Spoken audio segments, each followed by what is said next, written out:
Et salut à tous, bienvenue sur la chaîne de l'Examen Crypto. On est le 1er juin 2024, 14h20. On va faire un point sur l'Ethereum. Peut-être qu'il y a des choses qui commencent à bouger. On va voir qu'il y a un mouvement juste méga explosif qui est en train de se préparer. Bref, installez-vous, on démarre cette vidéo.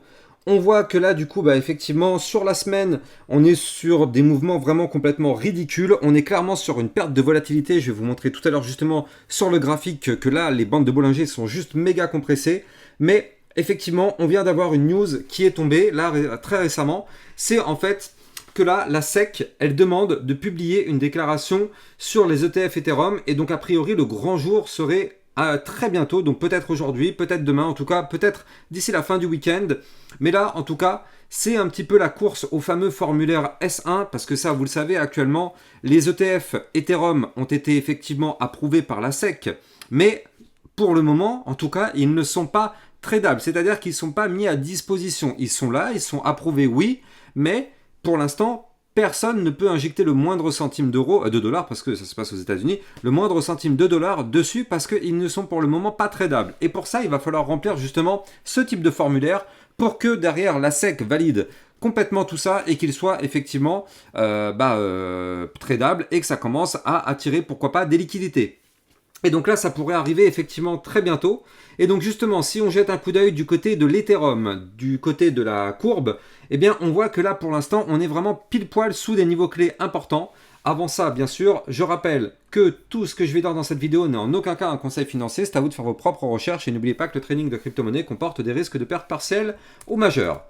Alors, du côté de notre Ethereum, qu'est-ce qu'on voit?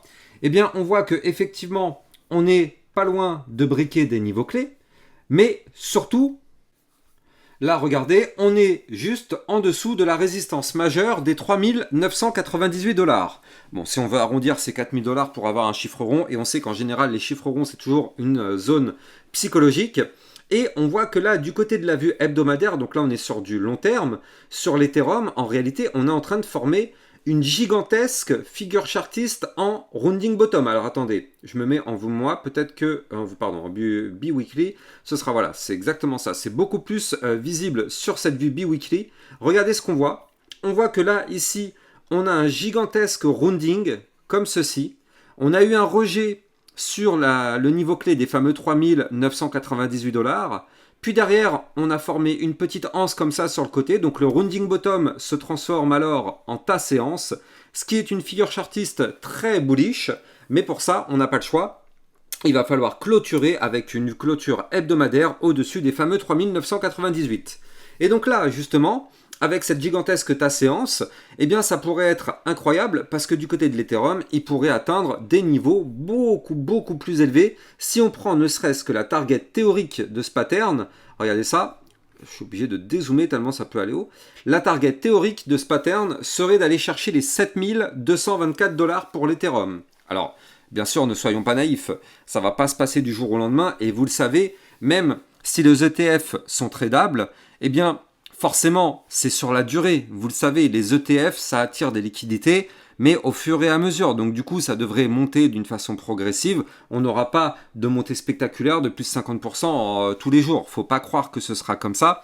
Si vraiment c'est tradable et que tout va bien, ça devrait attirer des liquidités et petit à petit faire monter le cours jusqu'à un moment où forcément il y a eu trop de pump et là on démarrera une phase de retracement. Mais pour l'instant, c'est pas du tout le scénario mis sur la table. Là, on a une très belle figure chartiste qui est sous nos yeux et surtout, moi ce que je voulais vous montrer, c'est cette vue 4 heures. Donc là, c'est une vue 4 heures. Donc ça veut dire que là, c'est ce qui pourrait se passer dans les prochaines 72 heures. Et là, clairement, la première chose qu'on voit, c'est ça. Pas. Regardez cette bande de Bollinger, ultra compressée. Je crois que la dernière fois que c'était aussi compressé, regardez, c'était ici et on a eu un mouvement extrêmement volatile. Alors, pardon. Moi, vous le savez, sur ma chaîne YouTube, je ne suis pas là pour vendre du rêve. Je ne vais pas vous dire que l'Ethereum va faire un x5, x10 ou quoi que ce soit. Moi, je ne suis pas comme ça sur ma chaîne YouTube. Je préfère vous donner des targets réalistes, quitte à les ajuster au fur et à mesure, plutôt que de dire qu'il va faire un x10 au final juste pour faire des clics ou quoi, des vues. Moi, ça ne m'intéresse pas. Moi, je préfère effectivement vous dire que là, grâce à ces bandes de Bollinger hyper resserrées, on va pouvoir effectivement connaître un mouvement important sur l'Ethereum, et ça, pourquoi pas dans les prochaines 72 heures, parce que vous le savez, de la vue 4 heures, ça peut prendre 72 heures avant de se valider.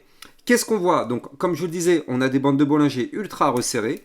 On est actuellement au-dessus d'une zone de support des 3767 $, et pour l'instant, ça tient. Et surtout, en vue 4 heures, on y voit ici une sorte de premier bottom, double bottom. Il faut impérativement réussir à breaker les 3803 $ pour valider ce double bottom. C'est pas ça, hein, c'est pas tant ce double bottom qui va nous faire plaisir. Ce double bottom, il est pas très haut, hein, c'est juste un double bottom à 2,25%. C'est pas incroyable. Mais grâce à ce petit double bottom qui est là, ça nous permettrait potentiellement de casser les bandes de Bollinger par le haut. Et pourquoi pas avoir un mouvement. Donc je vais vous donner les targets, mais avant ça, bien sûr, je rappelle que si vous voulez trader l'Ethereum, eh bien vous allez utiliser mon lien de parrainage Binance en description de cette vidéo qui vous permet justement d'obtenir un bonus sur vos frais de trading et ça vous permet aussi de trader sur une plateforme sécurisée. J'en profite aussi au passage, sur mon Twitter, vous le savez, je vous communique toujours plein d'informations, donc notamment l'article en détail qui vous permet de comprendre exactement tout ce qui va se passer dans les prochains jours du côté de l'Ethereum. Et bref, sur mon Twitter, je vous diffuse aussi plein d'autres informations, plein de news. Tiens, tout à l'heure, j'ai fait une vidéo concernant le Chiliz. Pour tous ceux qui sont intéressés, c'est dans le Club LexaRocket. Vous le savez, le Club LexaRocket, c'est en fait un channel dans lequel je vais vous analyser des cryptos qui sont des cryptos pépites, mais aussi au passage que vous allez avoir plein d'autres analyses techniques concernant des cryptos que nous suivons régulièrement sur la chaîne. Donc n'hésitez pas, vous avez le lien en description de cette vidéo. Bref, du côté de l'Ethereum, qu'est-ce qu'on voit? On voit que là, si on arrive à péter ces bandes de Bollinger par le haut, alors on pourrait retrouver de la volatilité pour aller chercher dans un premier temps effectivement les fameux 3898 $, puis par la suite, aller chercher le haut du range en vue 4 heures ici à 3935 $ si on break ces niveaux clés. Alors dans ce cas, vous l'avez compris, on a un Ethereum qui pourrait aller chercher justement le fameux niveau que je vous donnais tout à l'heure là pour la gigantesque figure en ta séance. Donc les fameux 3998 $, vous le voyez ici, qui est notre niveau clé qu'il va falloir breaker pour pourquoi pas déclencher le mouvement. Alors, dans les targets, ce qu'on pourrait avoir, c'est déjà dans un premier temps les 4394 $. Puis ensuite, on ira chercher la TH, donc les 4631, puis la dernière touche de liquidité à 4873 $. Une fois qu'on aura breaké ces niveaux-là, on rentrera alors dans une phase de price discovery. Donc ça, c'est une zone jusqu'à présent jamais explorée. Et en target majeur dans ce price discovery, eh bien, on va avoir justement 7336 $.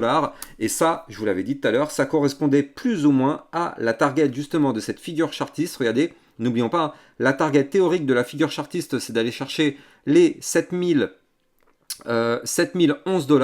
Et juste au-dessus, on a le niveau clé Fibonacci 1,618 à 7336. Donc clairement, dans les prochains mois, si jamais on y arrive, on ira vers ces niveaux clés. Ce sera clairement des zones extrêmement dangereuses parce que ce sera des zones où on sera à risque de retracement. Donc attention quand même à ça, mais il est possible effectivement si on valide tout ça qu'on connaisse un Ethereum dans les prochaines semaines, prochains mois, aux alentours des 7000 $. C'est du jamais vu, mais pourtant c'est ce qui pourrait arriver, en tout cas c'est ce que la courbe nous indique. Maintenant, encore une fois, nous ne sommes pas naïfs sur ma chaîne YouTube. On sait qu'on a des résistances incroyablement puissantes en cours de route. Alors, c'est pas dit qu'on aille chercher ces niveaux clés. On peut très bien avoir un début de mouvement et se faire rejeter par la TH. Et là, boum, on se fait rejeter et ça fait mal. Du côté du RSI, on va terminer sur ça. On est actuellement à 70. Donc là, mine de rien, c'est haut quand même. Un RSI à 70. Alors, attendez, pardon, je me mets plus en vue hebdomadaire. Alors, c'est quasiment pareil. En vue hebdomadaire, on a un RSI à 66. Alors, ça reste très très haut. Je rappelle que c'est de la zone de surachat. Alors 66, oui, il y a encore une marge de manœuvre. Ça peut très bien monter encore. En général, par statistique, on va dire, on a des retracements quand on commence à être aux alentours des 75, 80, 90. Là, clairement, ce sont des zones de retracement. Là, on n'y est pas encore tout à fait, donc on pourrait connaître effectivement, pourquoi pas, un mouvement volatile.